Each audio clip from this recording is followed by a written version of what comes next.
तोरे प्यार मेरे गोरी आज मोर दिल टूट गेलक रे। दिने राति सोचो ना तोके प्यार करो ना तोरे आशा में मैं देखत रहना तोरे आशा में गोरी रे तोरे दीवाना हो जे कन से मैं तोरे प्यार में पगला होली तोरे प्यार में गोरी माई पगला होई गेली रे।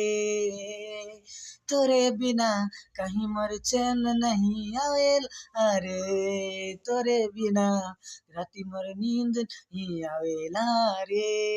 हे हे आ